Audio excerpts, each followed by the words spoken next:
peut-être que ça a l'air un peu abstrait, mais justement, on est là pour ça, pour mettre un peu des images derrière, des représentations, et surtout pour vous aider à faire des choix, ou en tout cas à choisir une filière d'enseignement qui pourrait ou qui pourra vous emmener à ces futurs métiers. Alors, sans plus tarder, je vais laisser la parole à mon collègue ici présent, qui va se présenter, qui va vous expliquer un petit peu ce qu'est ce domaine et ce que sont ces métiers. Alors peut-être pas tout, mais vous pourrez continuer après avec vos recherches personnelles. Hein. Donc, et ensuite, vous avez aussi la possibilité de poser des questions, même si c'est pendant l'exposé de l'intervenant. N'hésitez pas, on les prendra soit à la suite, soit on les prendra à la fin. On verra comment se déroule la conférence. Et puis, je vous dis à tout à l'heure et je laisse la parole tout de suite à notre intervenant. Bonjour à toutes et à tous. Donc je me présente, je suis David Charnolet, je suis directeur opérationnel du campus des métiers des qualifications de l'aéronautique et du spatial.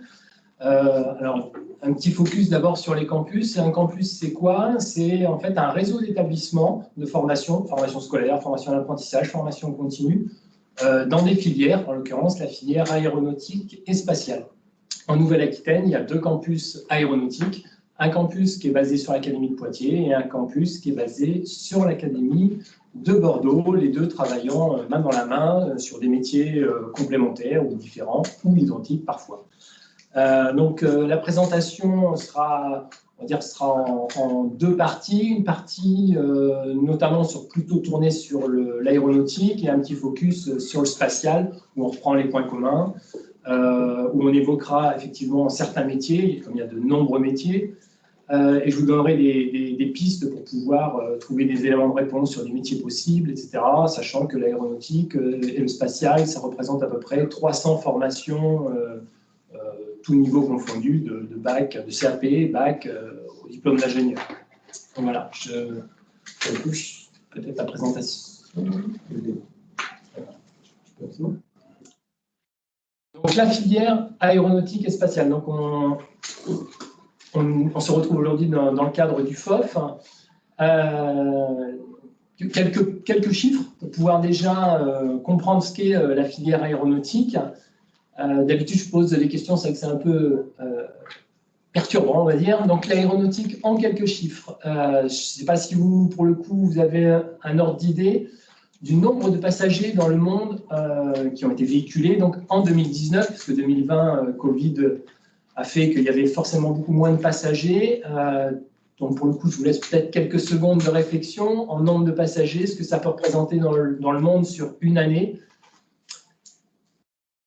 Pour le coup, c'est 4 milliards de passagers donc en 2019. Passagers, avions de ligne, hein, c'est pas, donc on ne compte pas dedans les avions privés, les hélicoptères, etc., que des avions de ligne. Sur ces passagers, le chiffre après, important aussi, et une info importante, cette diapositive, donc ces passagers ont été véhiculés bien sûr par des avions, je le disais. Cette diapositive a été prise non pas avant le Covid, mais fin décembre. Donc vous voyez que les avions circulent. Vous avez sur la diapositive en fait 2 parties, une partie claire, une partie foncée, sur l'Europe notamment. La partie foncée, ça représente effectivement la période nuit.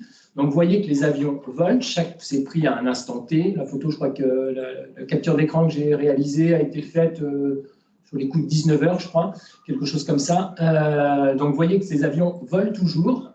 Effectivement, il y en a moins, ça c'est certain, mais les avions volent. Et les avions, il faut les entretenir, donc un certain nombre d'opérations à effectuer.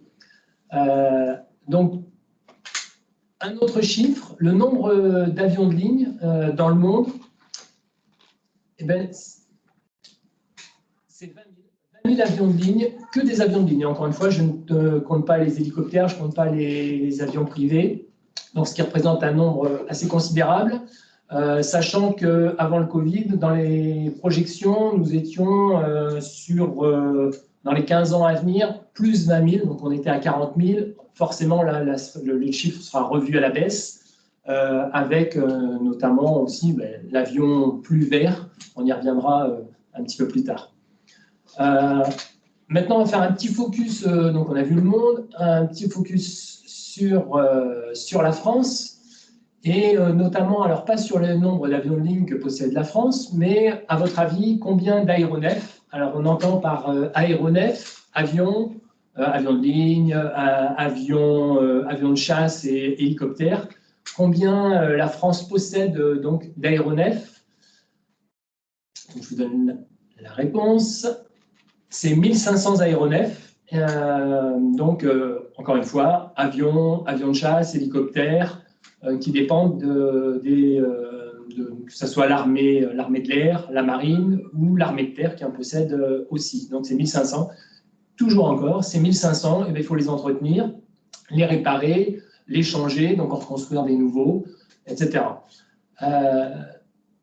Toujours dans nos chiffres ou dans notre situation. Donc là, bien sûr, vous avez reconnu la région Nouvelle-Aquitaine. Si on fait un zoom sur la région, donc c'est la 3e région aéronautique et spatiale défense de France, derrière l'Île-de-France et l'Occitanie. Donc dans notre région, un certain nombre d'activités, un certain nombre de zones d'activité. Donc vous voyez les points représentant, en fonction de la taille du cercle, du point, en fait, l'activité, c'est assez réparti, sachant qu'effectivement, quand il y a des petites structures, elles n'apparaissent pas forcément.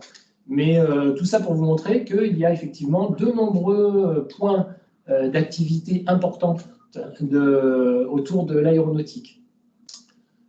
C'est 900 établissements industriels travaillant pour la filière aéronautique, spatiale et défense, et ça représente, en termes d'emplois, 70 000 emplois directs, donc encore une fois, sur la Nouvelle-Aquitaine. Les secteurs d'activité, quand on parle de filière, qu'est-ce qu'on entend par secteur d'activité? Qu'est-ce que couvre la filière aéronautique, spatiale, défense?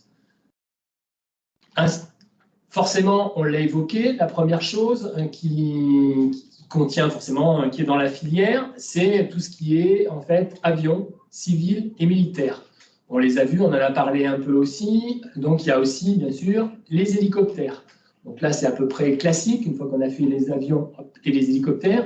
Et on a ce qui arrive, qui fait partie aussi de la filière, vous l'avez reconnu certainement avec le logo, les drones, qui sont aussi dans cette filière. On a un autre point, là, avec notre petite planète, vous avez deviné que ça tient de l'espace. Alors, on entend dans l'espace tout ce qui touche aux satellites, les fusées. Et comme on a parlé de fusées, un autre domaine, un autre secteur d'activité qui est dans la filière, c'est l'armement, à savoir les missiles. Un missile, en fait, c'est une sorte de fusée dans laquelle on n'a pas mis la même chose à l'intérieur. Un sixième point, hop, le petit logo. Donc là, c'est un peu plus compliqué, c'est toute l'industrie système et équipement. On entend par exemple avec les masques à oxygène, les piles, notamment avec la SAFT par exemple. Donc toute cette industrie-là est appelée l'industrie système et équipement. Un autre point, les systèmes, la motorisation qu'on appelle système propulsif. Et pour faire tourner tout ça, pour entretenir tout ça, un point essentiel qui est bien sûr la maintenance. Donc là vous avez donc une panoplie en fait, de tous les secteurs d'activité présents dans la filière. Donc, encore une fois, je reprends les avions civils et militaires, les hélicos, les drones, l'espace, tout ce qui touche à l'espace, tout ce qui touche aussi à l'armement, à l'industrie des systèmes et des équipements, les sous-ensembles, les systèmes propulsifs, et enfin aussi de la maintenance avec différents sites. Et j'y reviendrai après dans les métiers. Les familles de métiers, on les classe en plusieurs catégories, en cinq catégories que je vais vous présenter. Et ce graphe, on peut l'appliquer à différents domaines. Je vais y revenir dessus. Donc, quand on prend, pour le coup, là, je prends l'exemple d'un avion, on découpe en fait en 5 familles de métiers. On peut utiliser ce même découpage encore une fois sur le spatial, et on le découpera tout à l'heure, et je vous montrerai pour les métiers. Mais ça peut être aussi, ça peut très bien s'appliquer, ces 5 familles, sur le ferroviaire, sur l'automobile. Vous retrouverez ces grandes lignes. La première famille de ces métiers, c'est tout ce qui est R&D. R&D, c'est recherche et développement, et on entend aussi dans recherche et développement tout ce qui touche au bureau d'études, ces éléments-là. Je reviendrai après sur les différents métiers, je vous donne juste les 5 chapitres, et on revoit ensuite avec des métiers, des exemples de métiers. Le deuxième point, une fois qu'on a fait bien sûr la recherche, qu'on a fait le bureau d'études, c'est la production. Je reviendrai encore une fois dessus. Ensuite, on a la phase essai, test, simulation. Le quatrième domaine, on l'a évoqué tout à l'heure, qui est un domaine essentiel, c'est tout ce qui est maintenance, la réparation, le service après-vente, tout ça englobé donc sous l'intitulé maintenance. Et enfin, le support, fonction support, où dedans on entend notamment la logistique et d'autres thèmes que je reviendrai sur les métiers ensuite. Voilà. Donc, je reprends les 5 grandes familles: recherche, développement, bureau d'études, la production, les essais, tests, simulations, la maintenance, encore une fois avec tout ce qui se concerne aussi dans la prévente, la réparation, et la fonction support. Si on l'applique, ce graphe, si on met le découpage, en fait, on s'aperçoit à l'écran la répartition entre les cadres, les ingénieurs, les techniciens. On s'aperçoit que dans l'aéronautique, souvent on nous dit il y a beaucoup d'ingénieurs. Oui, il y a beaucoup d'ingénieurs, ça représente effectivement 43% des personnels, mais pas que. Vous voyez qu'il y a quasi, je vais arrondir, il y a quasi autant de techniciens que de compagnons, d'ouvriers. Ensuite, on est à 25-32% sur l'une et l'autre des catégories. Donc, pour travailler dans l'aéronautique ou dans le spatial ou dans la défense, liée à la filière aéronautique, on n'a pas besoin d'être ingénieur. En fait, on recherche toute formation, tout niveau. Donc, sur notre graphe, les métiers liés à l'aéronautique. Je ne sais pas s'il y avait des questions peut-être déjà. Non, il n'y en a pas. Donc, les métiers liés à l'aéronautique. Donc, on reprend les métiers, on classe en 2 catégories, et ensuite viendra le spatial. On va parler des métiers liés à l'industrie aéronautique, donc les spatiales, particulièrement l'aéronautique. Et ensuite, le transport aérien, qui est un second volet. Et enfin, on reviendra sur le spatial. Donc, sur l'industrie aéronautique, donc, si vous vous rappelez du graphe que je vous ai présenté précédemment, donc le premier onglet, on a vu que c'était recherche et développement, donc, et bureau d'études. Donc, dans ce genre de métier, qu'est-ce qu'on peut trouver? Donc, je l'ai dit, forcément, au niveau du bureau d'études, on a l'ingénieur bureau d'études, entre autres.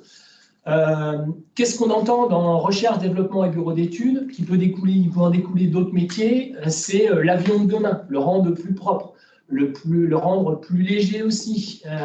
Donc, c'est par exemple travailler sur la dimension des câbles, le poids, plutôt que d'être sur du câble traditionnel, passer sur de la fibre optique qui allège considérablement le poids de l'avion, donc qui consomme moins, donc qui pollue moins. Donc on en est sur ces registres-là. Encore une fois, là c'est un exemple de métier, mais il y a une somme de métiers liés à la recherche, encore une fois à l'innovation dans ce chapitre-là. Si on continue, donc dans notre deuxième onglet qu'on avait vu, au niveau de la production.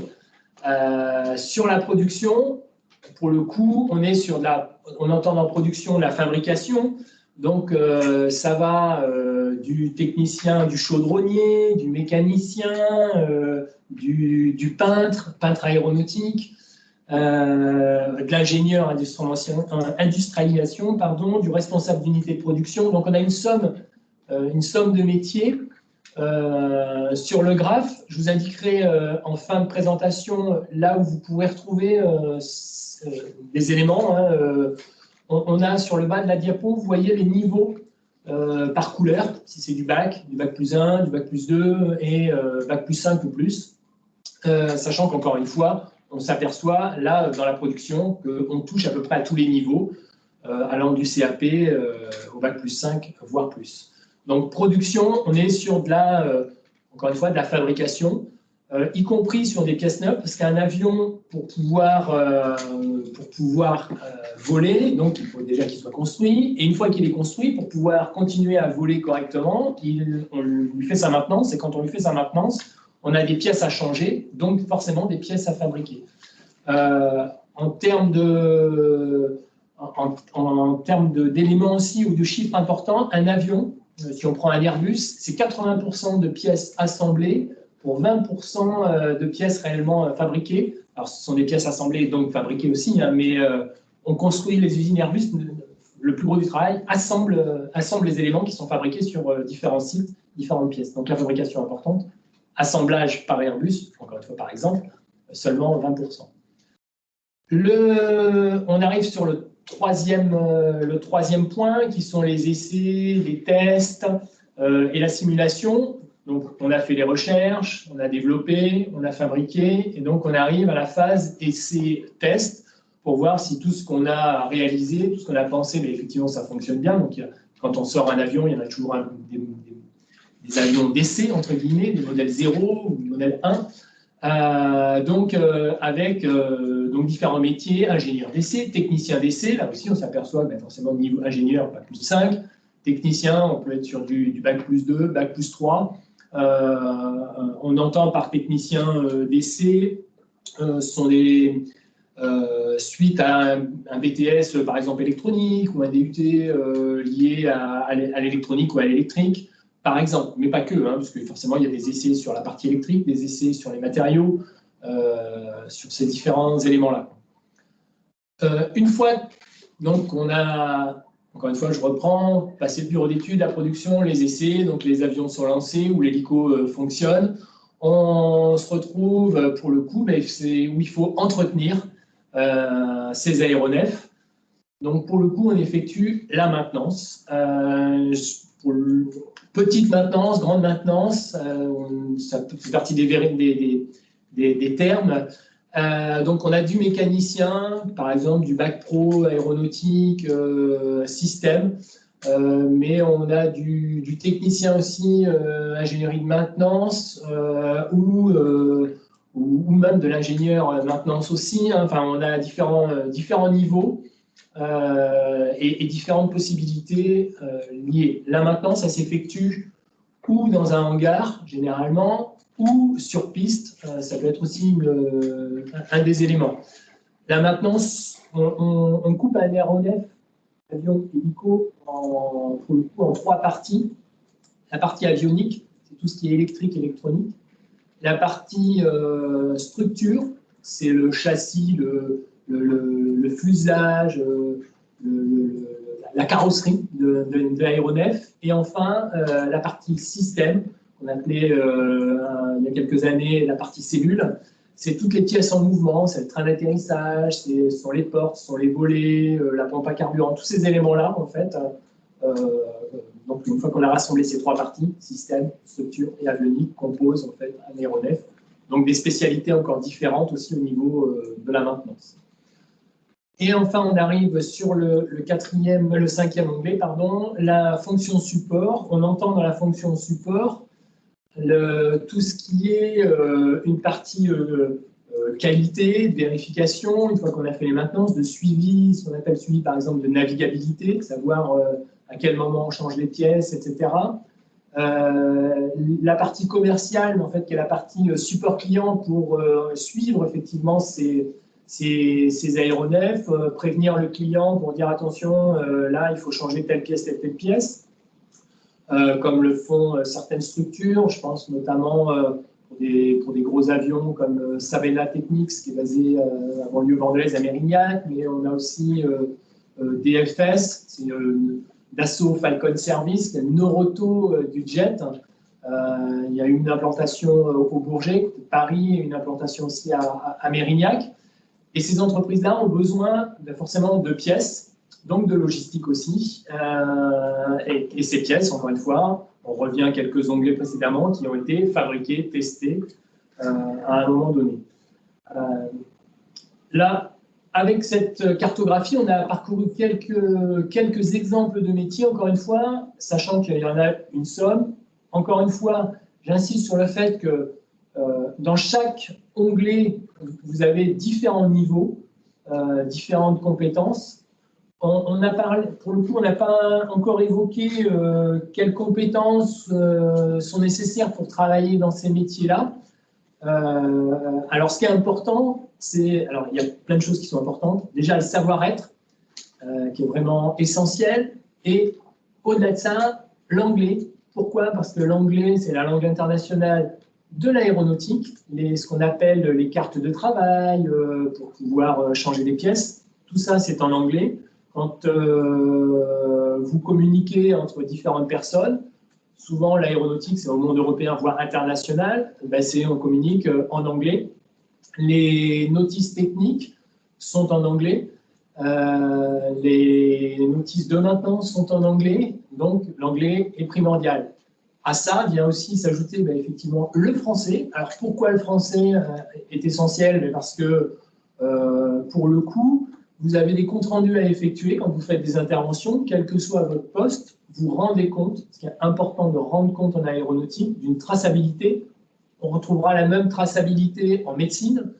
Pour pouvoir rendre compte, il faut savoir effectivement écrire correctement le français. Des capacités effectivement de responsabilité et relationnelle. Encore une fois, ce qui est important, c'est avoir confiance aux différentes personnes. Et quand les jeunes qui sont par exemple en formation, il arrive qu'ils cassent des pièces. Ce qui est important, c'est que le jeune dise voilà, j'ai cassé ça, et qu'il comprenne pourquoi il a cassé, et qu'il prévienne son supérieur. C'est une habitude en fait à avoir, toujours rendre compte de ce qui se passe, etc. Toujours dans un but de traçabilité, de ne pas partir, pas laisser les choses au hasard. Je prends l'exemple d'un tournevis qui est, par exemple, on peut oublier un tournevis dans un moteur. Si l'avion démarre avec le tournevis, si le moteur s'arrête, on a vu dernièrement un problème sur un moteur de Boeing, ça peut vite créer des catastrophes. Et donc, si on s'aperçoit qu'on a oublié le tournevis, c'est important de dire mince, j'ai pas mon tournevis. D'où une traçabilité aussi des outils quand on est en centre de maintenance. Et les outils maintenant sont pucés. C'est-à-dire qu'on arrive à les géolocaliser, de savoir s'ils sont bien rentrés le soir dans la caisse à outils, etc. Donc, voilà, donc les nouvelles technologies aussi sont bien présentes dans les formations aéronautiques. On a parlé de l'industrie aéronautique. Il y a le transport aérien. Le transport aérien qui, pour le coup, effectivement, on est plutôt là sur propre aux compagnies ou ce qui est lié aux compagnies, au transport de passagers ou de marchandises. Sur le centre de la diapo, vous avez tous les métiers ou quelques exemples de métiers, encore une fois, qui sont liés à la piste. Le catering, c'est-à-dire tout ce qui va charger la nourriture, etc. La personne qui remplit en carburant, etc. Différentes actions. Et sur les deux côtés, on va retrouver, pour le coup, sur le côté droit, l'exploitant d'aéroport et l'aviation civile, notamment pour les contrôleurs aériens. Bien sûr, pour le coup, quand on parle d'aéronautique, on pense souvent aux navigants, c'est-à-dire aux pilotes, hôtesses et stewards, ce qu'on appelle les PNC, et les personnels qui sont aussi dans les aéroports. Et sur la partie gauche, on va retrouver une partie commerciale et technique. Je vais révoquer la maintenance, encore une fois. Pourquoi? Parce que la maintenance, je l'ai dit tout à l'heure, peut être réalisée sur piste. Et la partie effectivement marketing, programme, notamment des programmes de vol, savoir en fait est-ce qu'on met plutôt un vol sur du Bordeaux-New York ou que sais-je encore. Enfin, voilà, c'est de la programmation avec tout ce qui va pour la partie commerciale et la partie cargo avec tout le transport et la logistique qui va avec. Là aussi, différents niveaux et voilà. Un peu moins, forcément en ce moment, un peu moins d'activité liée en raison de la crise sanitaire. On a vu les métiers liés à l'aéronautique, un petit focus pour le coup sur le spatial et vous allez voir qu'on va reprendre exactement en fait le même principe. Donc, que j'ai vu précédemment le petit graphe avec les 5 onglets. Donc, qu'est-ce qu'on entend dans le spatial? Alors déjà, le spatial, c'est quoi? Ou ça permet quoi? Ou est-ce que le spatial est vraiment nécessaire? Alors oui, le spatial est nécessaire, vous l'utilisez au quotidien pour plein de raisons. Donc le spatial, c'est la météo, que ce soit à la télé, sur votre téléphone, etc. Donc c'est les prévisions. Ce sont les prévisions, pardon. C'est aussi, justement, j'en ai parlé, la télévision, le téléphone, tout ce qui est communication, c'est aussi grâce aux satellites. Sans satellite, votre portable, les réseaux sociaux ne fonctionneraient pas. Sans l'espace, c'est aussi la géolocalisation, donc aussi Waze, pour ne pas le nommer par exemple, etc., le radioguidage. Ce sont ces éléments-là, en fait. Donc pour ça, l'espace est vraiment nécessaire et effectivement, je ne sais pas comment on pourrait maintenant se débrouiller sans l'espace, sans les satellites. Et pour envoyer ces satellites, on a besoin effectivement des fusées notamment, en l'occurrence celle qui est représentée, c'est Ariane 5 et qui est lancée de Kourou en Guyane. Donc à ça, pour le coup, vous pouvez déjà imaginer, donc il y a les métiers qui sont liés forcément à la construction des fusées, construction des satellites, construction du pas de tir à Kourou, avec tout ce qui va avec. Au niveau de Kourou, juste sur la base, c'est à peu près 250 métiers différents, juste sur la base de Kourou, qui sont représentés. Donc, si on reprend notre petit graphe, avec quelques exemples de métiers, avec les 5 onglets, si on est sur de la recherche et développement, au bureau d'études, on est par exemple sur un ingénieur d'études et développement qui va, pour le coup, lui, travailler, comme son nom l'indique, sur tout ce qui est le développement, la prévision de lancement de satellites, pourquoi telle technologie ou pourquoi telle autre. Donc, plus 5 ingénieurs. On peut retrouver un ingénieur ou un technicien de production, donc là, encore une fois, dans l'onglet production, qui va travailler dans la fabrication aussi bien des éléments, pour le coup, je prends la fusée Ariane, qui est en partie réalisée en Nouvelle-Aquitaine. Donc, vous avez des éléments qui sont fabriqués et différentes personnes, différents niveaux de formation interviennent dans la fabrication de ces fusées, comme il en va de même sur les satellites ou sur tout ce qui est mis à l'intérieur. Je pense notamment aux technologies Thales à Châtellerault, mais Thales aussi à Bordeaux. Voilà, ces éléments-là où il y a des personnes, encore une fois, de différents niveaux, techniciens, ingénieurs, qui travaillent sur cette partie production. On a bien sûr, on a la partie essai et simulation avec, par exemple, un technicien d'intégration, essai, qui, par exemple, qui peut être un BTS électronique ou à dominante mécanique. Voilà, encore une fois, on touche différents domaines, différents registres, donc il peut y avoir plusieurs pistes possibles. Sur la 4e partie, la maintenance, forcément le technicien de maintenance. Je pense notamment à la maintenance du pas de tir, parce qu'une fois que la fusée, une fois que le satellite est lancé, pour aller faire sa maintenance, c'est un peu plus compliqué. Si ce n'est qu'à distance, mais par contre, physiquement, il y a des choses à faire, notamment sur les pas de tir, donc que ce soit à Kourou, ou de la maintenance des équipements qui servent à fabriquer les fusées, les différents éléments. Le 5e point, qui est la fonction support, là on est par exemple sur une formation sur ingénieur qualité, qui va, comme son nom l'indique, vérifier tel et tel élément, vérifier que tout se passe bien, à l'image de la sonde qui est partie sur Mars, effectivement, mais un certain nombre de techniciens et d'ingénieurs ont travaillé à la réussite, y compris des ingénieurs français et techniciens français, à la réussite de ce beau projet. En termes d'activité ou en termes d'emploi, le spatial représente 15%, le reste étant bien sûr sur de l'aéronautique. Ça, c'est pour donner une idée en termes de pourcentage métier. Pour plus de détails, en fait, je vais vous donner deux sites importants et qui vont apparaître, et un troisième où vous retrouverez encore d'autres éléments, dont certains que je vous ai présentés.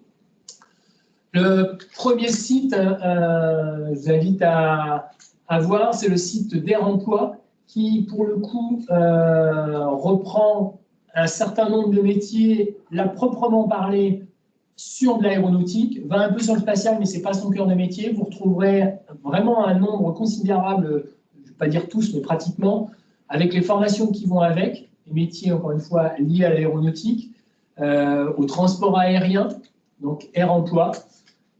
Et vous avez le site les métiers du spatial, pardon, pas les métiers du spatial, mais métiers du spatial, qui là, pour le coup, comme son nom l'indique aussi, reprend un certain nombre de métiers, d'éléments, de chiffres liés au spatial. Avec ces deux sites, vous avez des vidéos, vous avez encore une fois des parcours, des témoignages qui vous permettent de voir si ce métier ou tel métier, plutôt que pour vous correspond.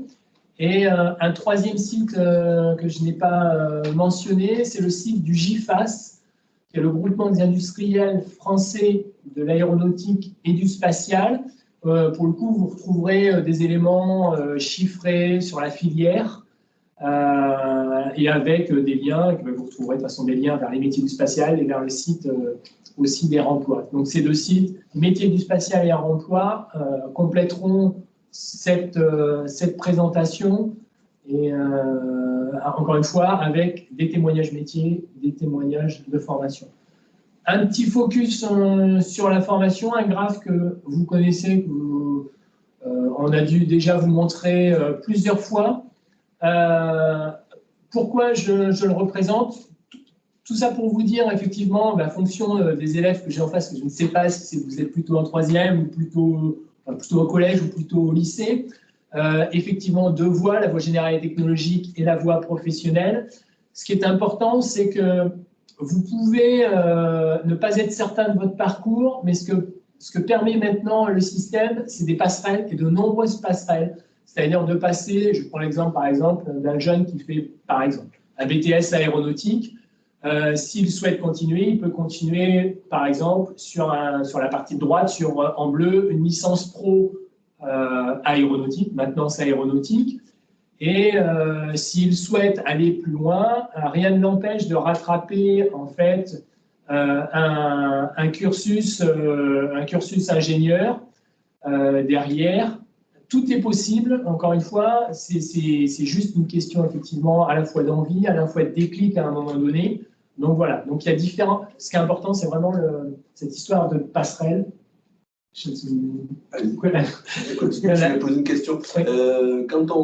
Pour des élèves de troisième, là, quand on prend le pavé voie générale technologique, sur quelle matière peut-être devrait orienter ses choix en termes de matière plutôt, on a parlé de l'anglais qui était primordial, d'accord, mais peut-être leur donner des conseils sur peut-être des spécialités ou éventuellement une préférence pour...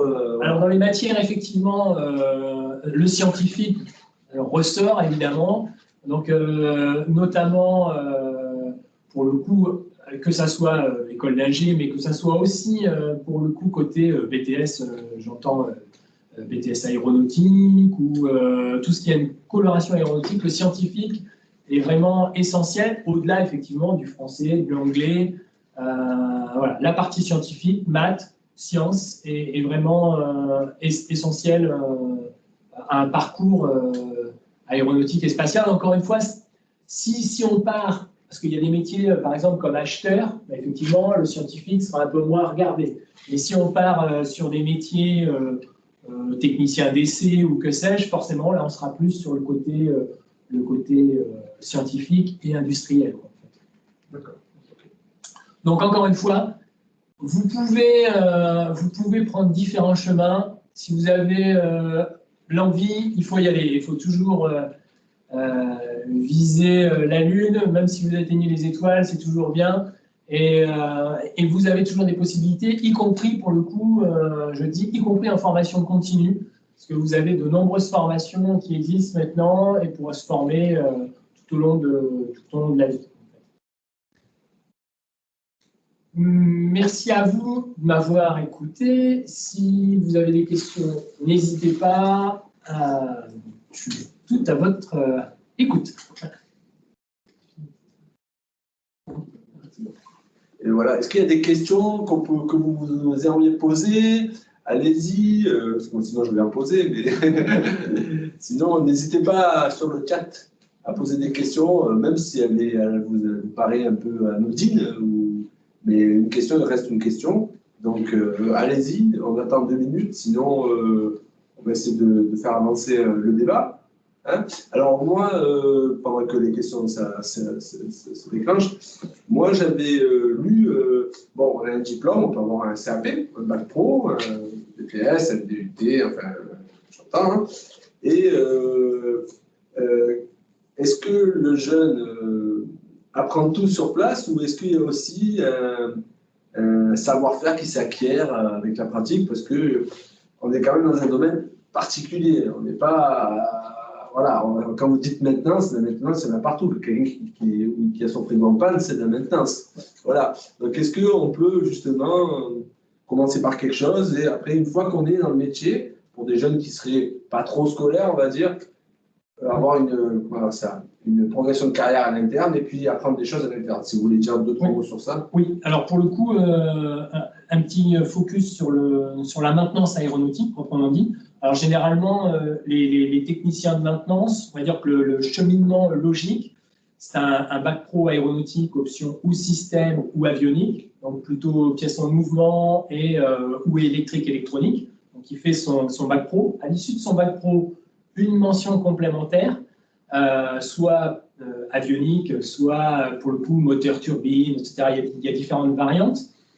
Une fois qu'il a fait sa mention complémentaire, en fait, il est obligé d'avoir un temps d'entreprise et d'avoir des habilitations sur tel type et tel type d'aéronef. Ce qui fait qu'en fait, on ne lui donne pas tout de suite les clés de l'avion en lui disant, ben voilà, tu vas tout réparer. Donc déjà, il est pris sur un certain nombre d'opérations, il est qualifié sur ce qu'on appelle sur un certain nombre d'opérations et donc il n'est pas lâché seul. Il apprend au fil de l'eau, il faut vraiment un temps, au minimum 3 ans, d'entreprise, où là, il est tutoré, compagnonné, etc., où on donne les codes et les qualifications qui vont bien pour pouvoir assurer la bonne maintenance de l'avion ou de l'hélico, parce que ce sont aussi des agréments et des qualifications différentes en fonction du type d'aéronef. Et quel est le plus petit diplôme? Le premier diplôme qui vous paraît en fait à viser pour les élèves là qui nous écoutent, est-ce qu'ils devraient plus se diriger vers un bac pro pour arriver, on va dire, à bac plus 2, ou est-ce que c'est SAP, ou plutôt continuer les études puis vers le général? Après, ce qui est important, d'une manière générale, pour le coup, en aéronautique, alors tout confondu, mais je peux faire encore à nouveau un focus sur la maintenance. Ce qui est important, c'est de savoir, est-ce qu'on veut toucher, alors je vais dire cruellement, avoir les mains dans le cambouis, ou est-ce qu'on veut plutôt être éloigné de l'aéronef? Donc, si je prends l'image du CAP, du bac plus 1, donc ma mention complémentaire, il va toucher l'avion, il va toucher l'hélicoptère, etc. À partir du BTS, on va s'éloigner. On va le toucher un petit peu, mais par exemple, si je prends l'exemple du BTS aéronautique, il va, lui, planifier des interventions, il va faire du suivi de navigabilité, savoir à quel moment on doit réparer tel type, changer telle pièce, réparer l'aéronef. Et donc, il va s'éloigner. Et plus on monte, et plus on va s'éloigner en fait, de l'aéronef. Encore une fois, s'éloigner, c'est de toucher, hein, j'entends, parce qu'on travaille à côté, mais sans mettre les mains là où il faut. Donc, si c'est plutôt manuel, je pense qu'il faut viser du bac pro, mention complémentaire, voire le BTS. Mais si c'est plutôt un travail de réflexion, d'essai, de recherche, bureau d'études, etc., mais forcément, on va s'éloigner vers du bac plus 5, ingénieur, ou de la licence pro, quoi. Alors, il y a des termes qui peuvent paraître abstraits, hein, mais on va peut-être revenir un petit peu. Par rapport au site que vous nous avez présenté, les 3 sites, Après, on va prendre peut-être la question. Est-ce qu'il y a un site qui est plus abordable pour des élèves, peut-être des niveaux collège, ou c'est abordable pour tous les niveaux? Peut-être donner plus une précision. Alors, pour le coup, le site d'Air Emploi est peut-être plus simple d'accès que les métiers du spatial. Les métiers du spatial, en fait, il y a beaucoup de métiers dans le spatial qui sont effectivement liés à l'ingénieur. Donc, pour le coup, c'est moins accessible, on a tendance à dire, par exemple, pour du collégien. Par contre, Air Emploi, effectivement, vous avez les vidéos qui sont assez simples et assez ludiques et assez claires, assez courtes, et pour avoir, encore une fois, un panel de métiers possibles. Il y a des documents qui sont téléchargeables aussi, donc qui peuvent accompagner aussi les équipes éducatives. Donc voilà, et vous retrouverez effectivement le troisième site que je n'ai pas marqué, mais ne pas hésiter non plus à aller sur le site du GIFAS où il y a là quelques éléments aussi téléchargeables, notamment le document que j'ai avec moi, qui représente le panorama des métiers, avec voilà, les fichiers, ces documents sont téléchargeables à souhait en PDF, il n'y a pas de souci. Mais le site d'Air Emploi, déjà pour dégrossir, on va dire, les différents métiers, me paraît très accessible et plutôt bien fait. Alors, je crois qu'il y a une question. Oui. J'arrive pas à la lire d'ici, mais peut-être que tu veux la lire. Je peux la lire. Alors, au niveau du personnel navigant-pilote, quelle école peut-on viser? Alors, pour le coup, ça dépend si c'est militaire ou civil, déjà. Parce qu'il y a deux types de formation, parce qu'on peut être un personnel, on peut être pilote dans l'armée, quel cas, pour le coup, là, je vous invite à se rapprocher du CIRFA, parce que là aussi, en interne, il y a plusieurs possibilités au niveau des forces armées. Il y a deux types de concours possibles. Si on prend sur le civil, il y a plusieurs possibilités. Vous avez une école publique, l'ENAC, et vous avez un certain nombre d'écoles privées, où là, pour le coup, les tarifs varient entre 80 000 et 150 000 euros la formation. Ce qui coûte cher, c'est qu'effectivement, dans ces écoles-là, c'est le temps de formation, à savoir le temps de pilotage sur des aéronefs. Parce que l'heure de vol, forcément, ça coûte cher. C'est pour ça que les écoles sont chères aussi. Certes, il y a du simulateur, mais le simulateur, ça ne fait pas tout. Donc voilà, des écoles, vous en avez à différents endroits. Vous en avez à Paris, mais vous en avez une pas très loin d'ici. Donc Airbus Fly Academy sur l'aérodrome d'Angoulême, mais vous en avez une aussi à Bordeaux, Wicker, sur le site de la Traîne, sur Aérocampus, Aquitaine. Et voilà, vous en avez différentes. Encore une fois, ça dépend, toutes avec des montants différentes. Tout dépend, encore une fois, de l'école, parce qu'il y a forcément des tests d'entrée. Encore une fois, en fonction de ces tests d'entrée, le prix sera différent aussi selon l'école. Et toutes les écoles n'apprennent pas sur le même type d'aéronef. Donc c'est important de regarder, pour le coup, d'associer l'école avec le type d'aéronef. Si je prends l'exemple d'Airbus Flight Academy ici à Angoulême, forcément, Airbus, vous allez voler sur des Airbus, apprendre à voler sur des Airbus. D'autres écoles travaillent, par exemple, sur des Boeing, etc. Donc c'est important aussi de regarder ces éléments-là. Alors justement, est-ce qu'on peut se former qu'en France ou est-ce qu'on peut se former aussi à l'étranger, dans des pays européens ou plutôt en Amérique du Nord? Pour le coup, j'aurais tendance à dire qu'on peut se former où on veut, sachant qu'une licence de pilote, c'est une licence de pilote. Après, reste que certaines écoles, je prends l'exemple de Wicker sur Aérocampus Aquitaine, et ils vont faire voler leurs élèves aussi à l'étranger pour les habituer à certaines pistes. Ce n'est pas le cas de toutes les écoles, hein. Après, c'est leur choix aussi à eux. Donc voilà, mais on peut effectivement se former là où on le souhaite, sachant que la licence est internationale. En fait. Et est-ce qu'il y aura des présentations, on va dire, est-ce qu'on pourra trouver des présentations plus dynamiques par rapport à des manifestations qui ont été prévues autour de l'aéronautique? Bon, vous avez parlé des sites. Hein. Oui.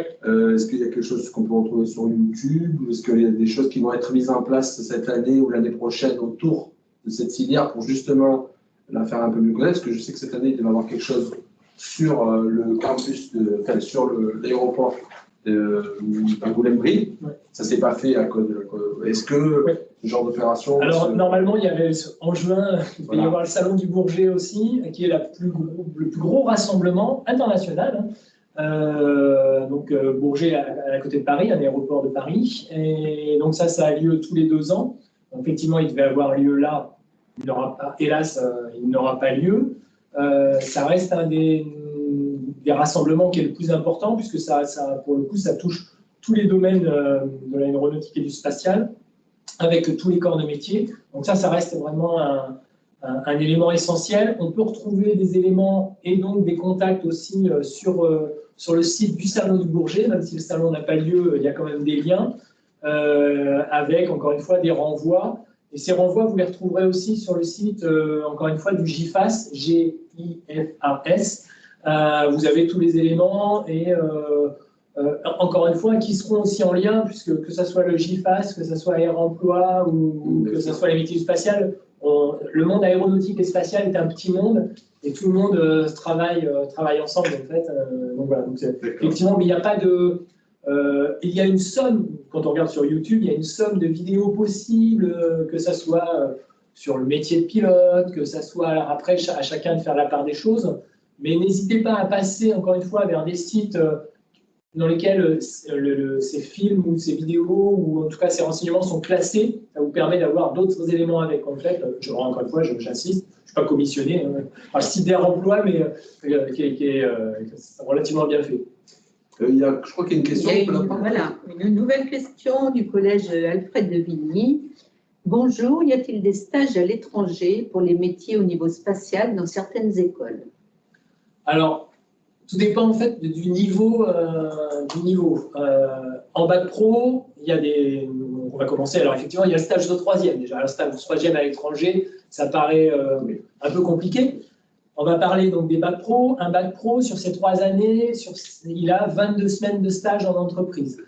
Dans ces 22 semaines de stage, rien ne l'interdit à aller faire un stage à l'étranger sous certaines conditions, avec certaines règles, en respectant certains éléments. Je reprends l'exemple d'un bac pro aéronautique, d'un élève qui voulait absolument aller en Australie, donc a trouvé son stage en Australie. Donc il a fallu, effectivement, c'était un cheminement un peu long, passer par les ambassades, passer par le rectorat, faire valider tout ça.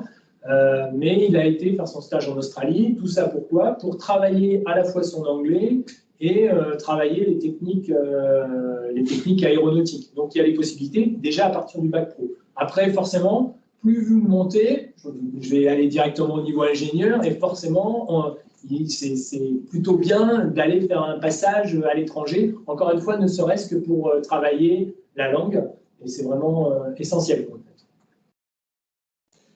Sur le contenu, je crois qu'on a fait un peu le tour. Peut-être pour trouver les écoles qui préparent les bacs pro plus spécialisées autour des aéronefs, et alors soit cellules, soit voilà. Alors il n'y en a pas partout en France, hein, ça, voilà. Donc peut-être. Alors sur l'académie, pour le coup, voilà.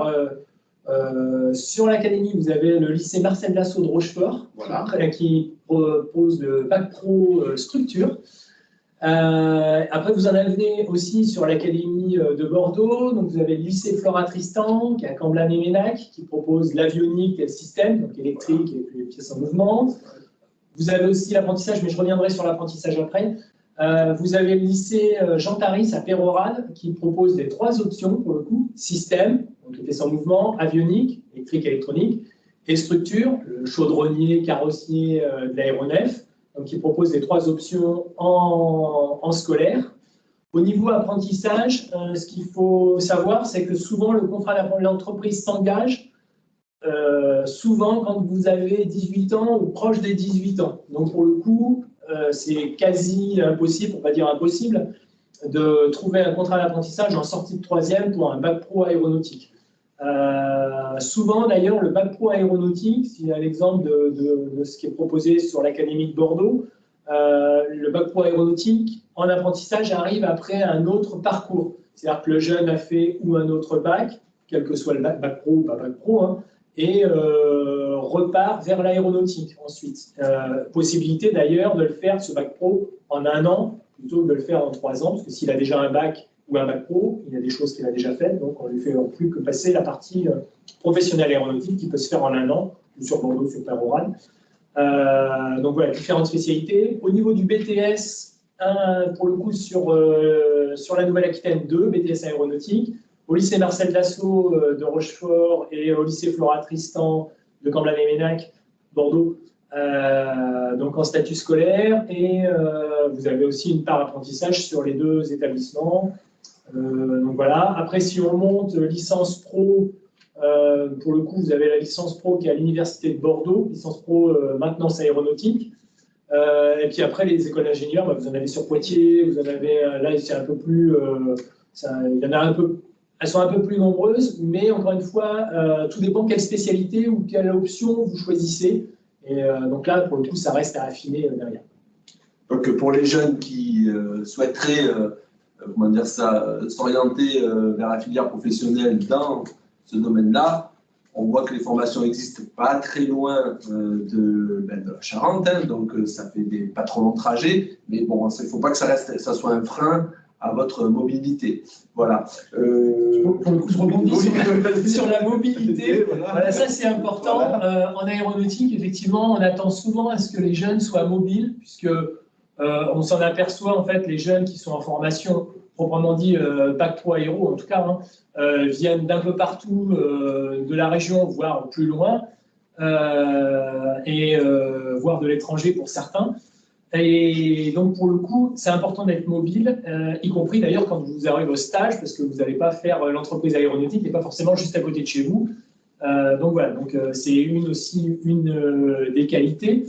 Et n'hésitez pas, pour le coup, à regarder les métiers, on va dire, connexes, notamment de la production. Je pense aux techniciens d'usinage, notamment qui est fait à Marcel Dassault, à Rochefort, qui est fait ici aussi, effectivement, à Charles de Coulon, je crois. C'est ça, exactement. Oui. Et donc, n'hésitez pas, parce que ce sont des voies et des métiers qui sont recherchés et souvent méconnus ou avec une mauvaise image. Et c'est bien dommage, puisque pour en avoir discuté notamment avec des RH responsables ressources humaines de Safran, notamment dans les Pyrénées, etc., mais d'autres, qui ne sont pas les seuls, qui recherchaient des jeunes avec ces formations-là et qui n'en trouvaient pas. Donc voilà, donc n'hésitez pas à aller vers ces formations-là, mais comme le chaudronnier, etc. Alors il ne faut pas forcément choisir effectivement fonction de vos résultats. Vous aurez peut-être plus de mal à aller sur un bac pro aéronautique, mais n'hésitez pas à regarder les métiers connexes où on recherche quand même. Voilà. Et ces métiers connexes, vous les retrouverez sur le site que je vous ai indiqué. Je pense qu'il n'y a pas d'autres questions. Ben non, voilà, donc plein de pistes à explorer. Hein, voilà. Et puis, pour les questions, j'ai l'impression que c'est terminé. Bon, alors, juste pour en guise de conclusion, vous voyez bien que c'est quand même, il y a beaucoup de formations. C'est quand même assez dense comme domaine. C'est pas comme d'autres domaines où il y a peu de diplômes, où c'est un peu plus linéaire en termes de sortie de 3e pour arriver au diplôme. Là, on voit bien qu'il y a beaucoup de diplômes. Il y a beaucoup aussi de, comment on appelle ça, de raccourcis. On commence par quelque chose et puis ça nous amène à d'autres projets. On peut y revenir par d'autres billets que ceux qui nous ont été présentés. Moi, ce que j'aimerais dire en guise de conclusion, il y a écrit le métier de mes rêves à un moment sur une slide. Justement, est-ce que